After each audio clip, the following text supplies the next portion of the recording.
প্রকৃতি যে এখানে কতটা সুন্দর তা না আসলে হয়তো অজানাই থেকে যেত।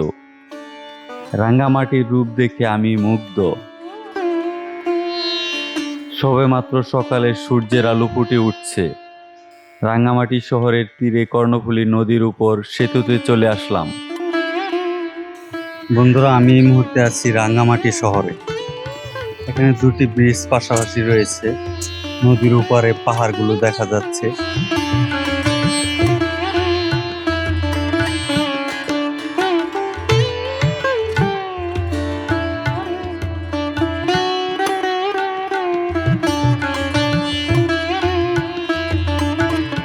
কি মনোরম দৃশ্য এখানে, কিছু সময় না থেকে পারলাম না।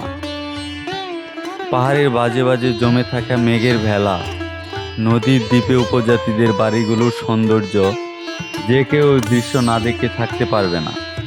দূরের গ্রামগুলোর উপর সকালে সূর্যের আলোর দারুণ এক সৌন্দর্য ফুটে উঠছে।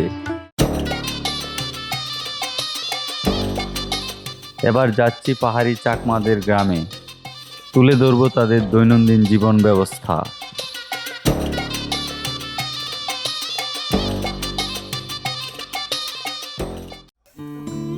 আপু, কি আচার আছে আপনার কাছে? রাঙ্গামাটির? হ্যাঁ। ও, ওইটা কত? ওইটা এই যে, হ্যাঁ, 120। একটু কম রাখেন। হ্যাঁ, বাইরের কাছ থেকে একটু কম রাখেন। 50 টাকা রাখেন। হ্যাঁ,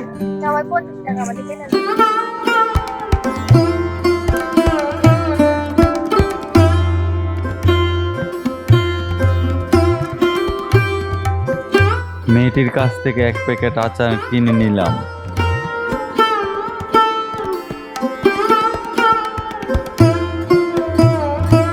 কিছুক্ষণ হেঁটে পাহাড়ের উপর একটি চাকমা বাড়িতে আসলাম।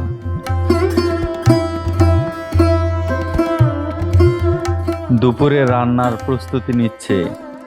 গৃহকর্তা মাছ ধরার জাল তৈরি করছে।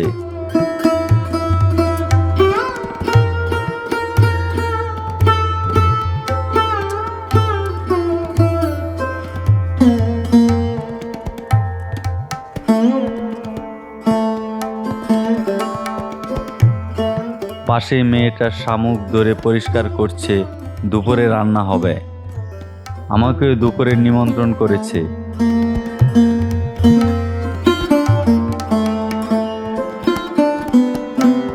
ওদের অতিথিয়তায় আমি মুগ্ধ। পুরো 1 ঘন্টা সময় তাদের সাথে কেটে গেল। পাহাড়ে যারা বসবাস করে ওরা খুব সহজ সরল। ওদের সাথে যদি আপনি মিশেন, খুব আন্তরিকতা দেখাবে। এখন দেখলেন আমি যে ওই ফ্যামিলিটার সাথে কিভাবে মিশলাম। ওরা আমাকে আপন করে নিয়েছে। আমার কাছে মনে হচ্ছে ওরা যেন আমার কোনো আত্মীয়। ওরা আমাকে বিস্কিট খাওয়ালো, পানি খাওয়ালো। তো আমি ওদের আন্তরিকতা দেখে মুগ্ধ।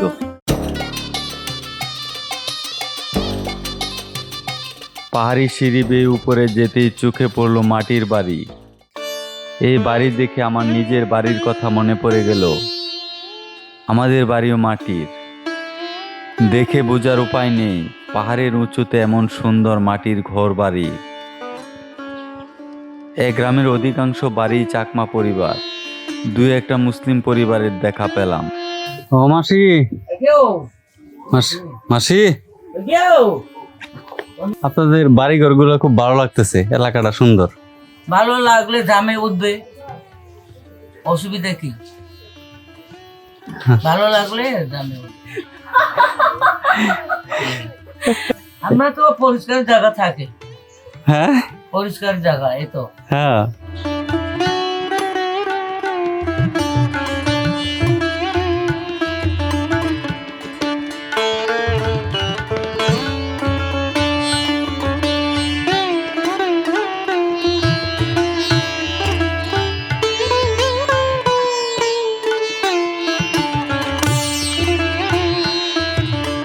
মাসি জায়গা।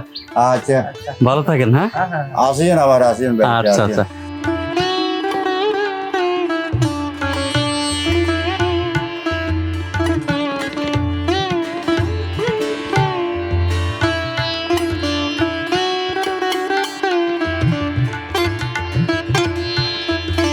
যতই সামনে এগিয়ে যাচ্ছি পাহাড়ের উপরে চাকমাদের বাড়িঘর দেখে আমি মুগ্ধ।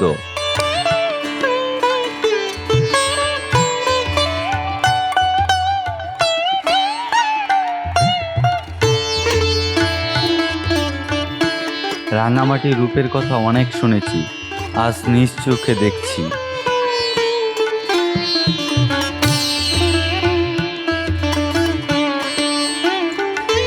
চাকমা গ্রামের ভিতর দিয়ে সামনে যাচ্ছি।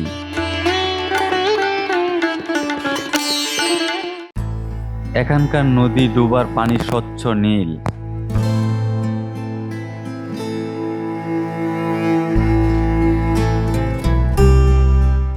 একটি দোকান পেলাম, হালকা কিছু খেয়ে বিশ্রাম নিলাম।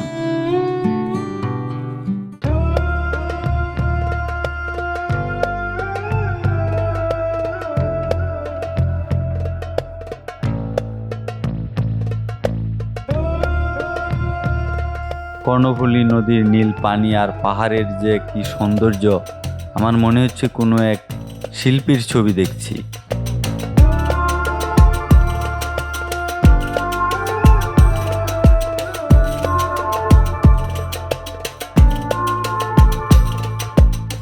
হাঁটতে হাঁটতে আরেকটি পাহাড়ে চলে এসেছি।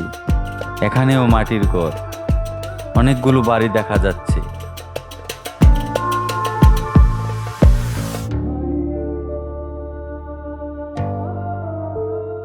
আমি এই পরিবারের ঘরে ঢুকে গেলাম। যে বাড়িতেই যাচ্ছি তাদের আতিথেয়তায় আমি মুগ্ধ।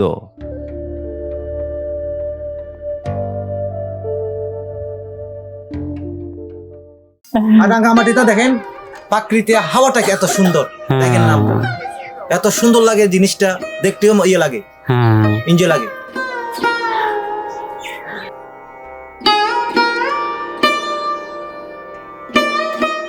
খামন্তি নাই তো ভাই, সবগুলো পানি, এদিকেও পানি, পানি না? পানি সবগুলো নাই ভাই, কষ্ট হয় না? হয়তো বেশি হয় ভাই। এই সমস্যা গো। এখানে বেচানিও কম এখন। দিদি, ও দিদি, দিদি, দিকে বতাও তাও।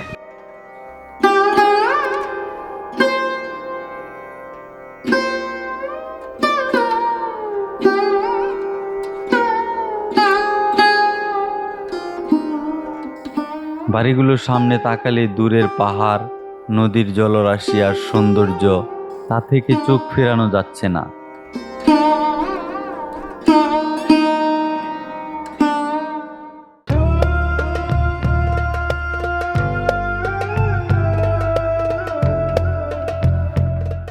টিভিতে বহুবার দেখেছি উপজাতিদের ডাবা হুক্কা খাওয়া, আজ একেবারে নিজের সামনেই হুক্কা খাচ্ছে।